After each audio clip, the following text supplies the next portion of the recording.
지난주에 조 바이든 대통령이 가을에 있을 대통령 선거의 후보 자리를 사퇴하고 부통령인 카멜라 해리스에게 양보를 했습니다.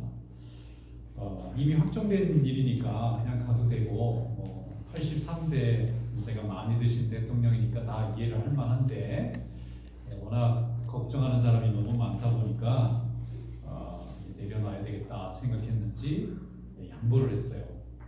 이게 미국 민주주의가 가지고 있는 강점이 아닐까 생각합니다. 권력의 자리에 한번 올라가면 웬만해서 안 내려오고 싶은 게 사람의 마음인데 이 전체를 위해서는 내가 좀 희생하는 것도 필요하겠다 결단하는 건 굉장히 중요한 일이죠. 그로 인해서 바이든 대통령은 이제 대통령은 한 번 하고 마치시지만 이제 이 나라의 어른으로 남겠다 이런 이제 판단을 하셨던 걸로 생각합니다. 양쪽 당이 지금 서로 결집을 해서 누가 대통령이 될 거냐 굉장히 관심이 많죠. 자신을 버리는 것은 말로 할 때는 쉬운 일이지만 이게 실제 행동하는 것은 굉장히 어려운 일이 될 수 있어요. 그런데 이 일을 잘 하게 되면 모든 사람들이 또 유익을 얻을 수 있는 길이 열리게 되는 것입니다. 이렇게 나라를 위해서 자신을 포기하고 자기의 권리를 내려놓는 사람도 박수를 받는데 이것과는 비교할 수 없는 정말 모든 인류를 위해서 스스로 자기의 생명을 버린 분이 있어요. 우리 예수님이시죠. 우리가 모두가 다 알고 있습니다.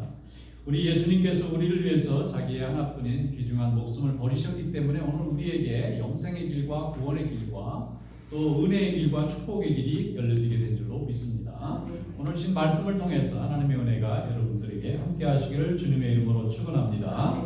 주신 말씀을 우리 함께 읽어보도록 하겠습니다. 요한복음 10장 14절부터 17절 말씀 14절부터 17절 다 같이 한 목소리로 읽어보겠습니다. 나는 선한 목자라. 나는 내 양을 알고 양도 나를 아는 것이 아버지께서 나를 아시고 내가 아버지를 아는 것 같으니 나는 양을 위하여 목숨을 버리노라.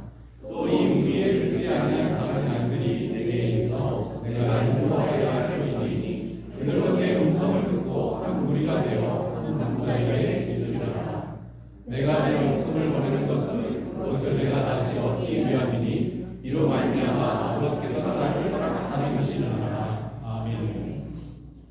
예수님께서는 자기 자신을 스스로 선한 목자다 이렇게 말씀하셨어요. 헬라어 성경에 보면 에고에미 이렇게 설명하고 계시는데 선한 목자라고 하는 것은 양의 참 주인이다 그런 뜻입니다. 그 참 주인은 양이 태어나고 자라고 새끼 낳고 또 살아가는 모든 것을 풍성하게 누리게 하는 것을 기쁨으로 여기는 분이다 그런 의미입니다. 그런데 이 선한 목자와 반대되는 개념이 같은 요한복음에 나오는데 이건 삭분 목자라고 돼 있어요.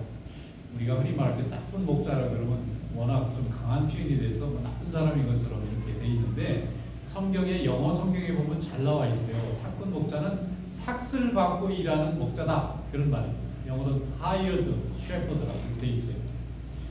이 hired shepherd 삭을 받고 양을 치는 사람은 양의 소유가 없죠. 소유주가 아닙니다. 자기 양이 아니에요. 소유는 남에게 있는데 주인이 좀 바쁜 일이 있거나 어려운 일이 있어서 대신 잠깐 맡아주는 사람. 그래서 그 삭슬 조건으로 그 받는 그 수고의 대가로 잠깐 맡아주는 목자가 삭분 목자예요. 그러면 선한 목자는 내 양이에요. 내 양을 보는 목자와 내 양이 아닌데 잠깐 돌봐주는 그 수고를 대가로 일을 하는 목자는 다를 수밖에 없잖아요. 예수님이 그렇게 비유를 해주신 거예요. 예수님은 우리의 심령의 참 목자가 되시고 세상에 예수님을 비슷하게 흉내내는 삭분 목자가 많이 있지만 그들은 참 우리의 심령의 주인이 될 수가 없는 겁니다. 그래서 삭슬 받고 일하는 목자와 참 소유를 가지고 있는 목자의 차이가 있다는 거예요. 예수님은 우리 모든 인류의 참 주인이 되시고 또 우리의 구주가 되시고 우리의 보호자가 되시고 우리의 아버지가 되시는 줄로 믿습니다. 그리고 예수님은 우리를 위해서 자기의 하나밖에 없는 목숨을 버리셨어요. 그리고 우리를 죽기까지 사랑하셨습니다. 우리를 사랑하시고 우리를 축복하시고 지금도 주님께서는 우리가 이 세상에서 슬픔 당하지 않고 기쁨과 소망을 가지고 살기를 바라고 계시는 줄로 믿습니다. 예수님이 모든 인류의 구원을 위해서 하나밖에 없는 자기 목숨을 버리셨기 때문에 오늘 모든 인류의 주인이 되신 줄로 믿습니다. 이것이 하나님이 우리를 사랑하시는 방법입니다. 세상의 모든 사랑하는 방법이 다양하지만 하나님이 우리를 사랑하시는 방법은 사람의 몸을 입고 우리에게 오셔서 우리를 위해서 제물이 되어주시고 우리의 모든 죄를 다 대신 갚아주신 방법으로 우리를 사랑하신 줄로 믿습니다. 이것이 자신을 버려서 우리를 얻고자 하셨던 하나님의 사랑인 거예요. 얻기 위해서 버린 겁니다. 모든 것을 다 얻기 위해서 자기 하나밖에 없는 것을 다 버리는 거예요. 오늘 요한복음 10장 17절 말씀에 이렇게 주님께서 말씀했어요. 내가 내 목숨을 버리는 것은 그것을 내가 다시 얻기 위함이니 이로 말미암아 아버지께서 나를 사랑하시느니라. 하나님이 우리를 사랑하시는 방법, 우리를 구원하시는 방법이 하나밖에 없는 독생자 예수 그리스도를 땅에 사람의 몸으로 보내주시고 제물 삼아주시고 우리의 모든 죄와 사망을 그분의 희생과 헌신으로 인하여 우리가 다 떨치고 하나님의 자녀가 되는 축복을 얻게 하는 방법인 줄 믿습니다. 예수님 시절에 양떼를 치게 되면은 목자들이 들판에 광야에 양떼들을 몰고 나가는 거예요. 한두 마리가 아니고 혹은 수십 마리, 수백 마리, 혹은 수천 마리를 끌고 나가는 경우도 있죠. 이렇게 해서 들에 나가서 마음껏 풀을 뜯어 먹도록 양떼들을 이끌어가는 목자가 밤이 되면 문제가 시작됩니다. 밤은 캄캄하잖아요. 밤이 되면 들판은 풍경이 바뀌어요. 낮에는 사람들이 다니고 양떼가 다니는 들판이지만 밤이 되면 온갖 짐승들이 사나운 이리와 늑대들이 돌아다니는 무서운 세계가 됩니다. 그러니까 이 양떼들을 보호하기 위해서 목자들이 임시로 이렇게 울타리를 쳐요.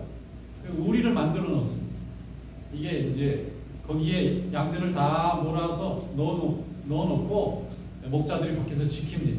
왜냐하면 그 우리 안에는 돌봄을 받을 수밖에 없는 힘없는 양들이 있고 그 울타리 바깥에는 세상의 무서운 맹수들이 득실거리는 거예요. 그러니까 목자들이 밤이 되면 자는 게 아니라 밤새도록 양떼들을 사나운 이리의 공격으로부터 지키는 일이 사명이에요. 낮이 되면 늑대들이 다 달아나 버리기 때문에 눈에 띄니까 멀리 있어도 접근하는 게 다 보이잖아요. 근데 밤에는 눈 코앞에 와도 소리나 냄새가 나기 전에는 발견하기가 어렵습니다. 그래서 맹수들이 공격해 오게 돼 있는 거예요. 그래서 양떼들을 우리 안에 다 집어넣고 보호하는 것이 목자의 사명이에요. 그런데 이 일을 하다 보면 사나운 이 이리와 늑대로 인해서 이 목자의 생명이 위험하기도 합니다. 양을 잡으러 왔다가 목탁이 막으니까 사람을 물어서 죽이거나 큰 상처를 입고 가는 일도 있다는 거예요. 여러분 양을 보면은 예쁘게 생겼잖아요. 양이 인류와 함께 상징은 굉장히 오래된 가축 중에 하나입니다. 양을 가축화했기 때문에 사람의 문명도 발전했다 이렇게 돼 있는데 양은 몸집이 굉장히 커요. 보시다시피 털이 많이 나잖아요. 그런데 다리는 되게 짧아요. 또 얇아요. 이래서 양은 넘어지잖아요. 그럼 저 혼자 못 일어나요. 바둥바둥거려요. 양이 세워놔야지 혼자서는 넘어지면 일어나지도 못해요. 너무 약한 존재예요. 또 양의 특징 하나가 뭐냐면 시력이 너무 안 좋아요. 이 늑대나 이리는 먼 거리에서도 수십 킬로 혹은 수 킬로 바깥에도 냄새를 보거나 뭐 자기 먹이가 될 흔적을 금방 찾아냅니다. 금방 쫓아옵니다. 그런데 양은 자기 코앞에 늑대가 올 때까지도 몰라요. 시력이 너무 안 좋아요. 그래서 이 사람이 지켜주지 않으면 양은 넘어져도 혼자 못 일어나고 이리가 와도 자기를 방어할 능력이 전혀 없습니다. 생존 가능성이 전혀 없어요. 이 목자가 없으면 불가능합니다. 그런데 예수님께서 우리 광야 같은 인생을 사는 우리 인생을 양으로 비유하셨어요. 양과 같다는 거예요. 우리는 능력 있는 것 같지만 주님의 그 놀라우신 섭리 가운데 보면 우리는 정말 한 마리 양처럼 정말 무능하고 방어 능력이 거의 없는 굉장히 연약한 존재입니다. 그래서 이 목자 대신 예수 그리스도께서 우리를 지켜주셔야만 되는 거예요. 그래서 주님에게 의지하고 주님의 은혜 가운데 거하는 자는 살 수 있고 승리하고 축복을 받을 수 있지만 주님의 보호하심을 거부하고 혼자 주님과 관계없이 살게 되면 사나운 이리 같은 이 무서운 세상이 우리 인생을 넘어뜨리고 우리의 생명을 삼키게 되는 것입니다. 여러분 주님이 여러분의 인생의 참 주인이 될 수 있기를 주님의 이름으로 축원합니다. 이 세상은 위험한 상태고 죽음이라는 사나운 상대와 우리가 싸워야 하는 정말 어렵고 위험한 세상입니다. 그런데 주님께서 우리를 우리 안에 넣어주시고 울타리로 우리를 지켜주시고 우리에게 푸른 초장과 실만한 물가와 또 생명의 길로 우리를 인도해 주시기 때문에 오늘 우리의 삶이 주님 안에서 복된 삶이 되고 있는 줄로 믿습니다. 우리 인생의 가장 위태로운 순간이 있죠. 그 순간의 마지막 순간까지도 우리 곁에 계실 분은 우리 온전히 예수 그리스도 한 분밖에 없는 줄로 믿습니다. 오늘 성경 본문 말씀에 보면 16절에 이런 말씀이 있어요. 16절에 우리의 들지 아니한 다른 양들도 내게 있어 내가 인도하여 할 터이니 그들은 또 내 음성을 듣고 한 무리가 되어 한 목자에게 있으리라. 여기에 보면은 우리의 있지 않은 바깥에 있는 양들이 있다는 예수님의 말씀을 하세요. 여기에서 우리 안에 있는 양은 이스라엘 백성이고 우리 밖에 있는 양은 이방인들을 말합니다. 하나님께서 지금은 이스라엘 백성 안에 있는 하나님의 자녀만 지금 보고 있지만 예수님의 관심은 우리 바깥에서 방황하고 있는 양떼들도 관심이 많아요. 교회 안에서 믿음 생활 잘하는 성도들도 중요하지만 교회 울타리 밖에서 주님께 아직 오지 않는 영혼에 대한 관심도 주님께서는 너무나 많습니다. 울타리에 있지 않은 다른 양들을 향해서 예수님은 희생하시고 헌신하시고 그들도 하나님의 전에 와서 하나님의 보호와 은혜 가운데 살기를 바라시는 줄로 믿습니다. 오늘 이런 하나님의 축복이 오늘 예배하는 모든 성도들에게 함께 하시길 축원합니다. 출애굽기에 보면은 모세 어머니가 모세를 갈대 상자에 담아서 물이 새지 않도록 역청과 이렇게 그 볼을 갈라가지고 나일강에다 버립니다. 왜 버리느냐면 아이를 혹시 살릴까. 당신은 애굽의 왕인 바로가 히브리 아이 중에서 사내 아이로 태어난 아이들 다 죽이라는 무서운 명령을 내렸어요. 어기면 가족이 다 잡혀갑니다. 그래서 가족이 살 길도 찾아야 되겠고 이 아이가 죽여야 된다는 게 너무 가슴 아프니까 어머니가 선택하는 방법은 버리는 방법이었어요. 그래서 물이 새지 않도록 이렇게 파피루스로 만든 영어 성경에 보면 파피루스 바스켓이라고 돼 있는데 거기에 아이를 집어넣고 이제 물에다 띄워서 버렸는데 버리면서 무슨 생각을 했을까요? 그 어머니는 아이를 낳았으니까 기르고 보호해야 되는데 기를 수 없고 보호할 수 없는 상황이 되니까 하나님 아버지께 맡기는 거예요. 그 모세라는 어린 생명의 참 주인 되시는 하나님께 맡기는 겁니다. 강에다 버리는 거예요. 부모가 더 이상 케어할 수가 없는 겁니다. 그런데 하나님께서 그 어머니의 마음을 받으셨어요. 그래서 마침 나일강에 나와 있던 바로의 딸 공주의 눈에 발견되게 하고 그 아이가 죽지 않고 살 수 있는 길이 열리고 나중에 궁중에서 교육을 받고 광야에서 이스라엘 백성을 출애굽시키는 하나님의 역사에 귀하게 쓰임받게 된 줄로 믿습니다. 여러분 우리가 직접 케어하고 우리가 직접 보호하고 우리가 직접 막는 것보다 살아계시고 온 세상을 창조하시고 인도하시는 모든 인생의 참 주인 되시는 하나님께 온전히 의탁하는 그런 믿음이 될 수 있기를 주님의 이름으로 축원합니다. 살아계신 하나님께 우리 인생을 맡기는 자에게는 구원이 있습니다. 왜냐하면 하나님은 우리의 주인이 되세요. 우리의 참 목자가 되세요. 그건 사꾼이 아닙니다. 우리의 진정한 소유주가 되십니다. 우리 인생의 소유주가 되세요. 한 번은 예수님께서 제자들과 함께 갈릴리 바다에 내려가셔서 배를 타셨는데 밤이 어두워졌어요. 그런데 풍랑이 왔습니다. 예수님과 12제자가 한 배가 금방이라도 전복될 위기에 처했어요. 제자들은 어떻게든지 살아남으려고 애를 쓰는데 도무지 안 되는 거예요. 이제 마지막에는 소망이 없어요. 너무 무서운 풍랑입니다. 그때 제자들의 눈에 잠자고 계시는 예수님이 보이는 거예요. 아니 예수님 왜 죽으시고 계시지? 우리는 지금 죽을까 봐 너무 무서운데 너무 두려운데. 그래서 제자들이 예수님을 흔들어 깨웁니다. 예수님 우리 다 죽을 지경입니다. 우리가 지금 이 배가 지금 뒤집어지면 여기서 살 수 있는 사람 아무도 없어요. 예수님 어떻게 우리를 좀 살려주세요. 그랬더니 예수님이 일어나셔서 제자들 보고 믿음이 없구나 이렇게 얘기하시고 풍랑을 향해서 크게 소리 지르셨어요. 조용해라. 그러니까 풍랑이 조용해진 거예요. 천지를 지으시고 만물을 지으신 참 주인이 명령하시니까 창조주가 명령하시니까 피조물은 들을 수밖에 없잖아요. 풍랑이 잠잠해져서 모두가 다 살게 되었어요. 그래서 제자들이 이분이 참 하나님이시구나 하는 것을 깨닫게 되죠. 여러분 하나님께서 우리 인생의 배에 타고 계시다면 우리 인생은 풍랑 가운데서도 안전하게 될 줄로 믿습니다. 주님께서 우리와 인생의 한 배를 타고 계시다면 하나님은 우리 풍랑을 잠잠게 해주실 줄로 믿습니다. 마태복음 8장 25절과 26절에 말씀하기를 그 제자들이 나와 예수를 깨우며 이르되 주여 구원하소서 우리가 죽겠나이다. 예수께서 이르시되 어찌하여 무서워하느냐 믿음이 없는 작은 자들아 하시고 일어나사 바람과 바다를 꾸짖으시니 아주 잔잔하게 되었다 그랬습니다. 예수님이 함께 오르신 배가 우리 인생의 배가 될 수 있기를 주님의 이름으로 축원합니다. 주님을 모시고 인생의 험난한 풍랑을 이겨나갈 때 하나님이 여러분과 함께 하시는 복이 있을 줄로 믿습니다. 이것이 예수 믿고 하나님의 자녀로 날마다 주님과 동행하는 자가 가지고 가장 큰 축복인 줄로 믿습니다. 사도행전에 보면 사도 바울이 죄수의 신분으로 잡혀서 로마로 가는 배를 타게 되었는데 그 배는 268명이 함께 타고 있었어요. 그런데 그 배가 또 풍랑을 만납니다. 지중해 한복판에서 풍랑을 만나요. 살 가능성이 없습니다. 가지고 있는 모든 물건을 다 버려서 배를 가볍게 하는데도 살아날 가능성이 없어요. 그렇게 일주일간을 쫓겨가다가 배에 타고 있는 200명이 넘는 사람들이 마지막 결론은 우리는 살 수 없구나 하는 결론을 갖게 됩니다. 그리고 먹는 것도 다 포기했어요. 그리고 이제 죽을 순간만을 기다리고 있었는데 바울이 사람들을 흔들어 깨웁니다. 여러분 식사합시다. 여러분 밥을 먹읍시다. 여러분 밥을 먹으면 기운을 차려야 됩니다. 내가 믿는 하나님께 내가 기도했는데 하나님께서 여기 있는 사람들 모두 다 살려주신다고 했어요. 배는 다 박살날 겁니다. 그러나 우리는 하나님께서 다 살게 해주실 겁니다. 염려하지 마시고 식사합시다. 밥 먹읍시다. 그러니까 사람들이 그 말을 듣고 귀가 열립니다. 그 말을 듣고 싶은 거예요. 죽는 것보다 사는 게 더 소망이잖아요. 그래서 가지고 있는 음식을 좀 먹었는데 마침 큰 섬 앞에서 배가 다 깨졌어요.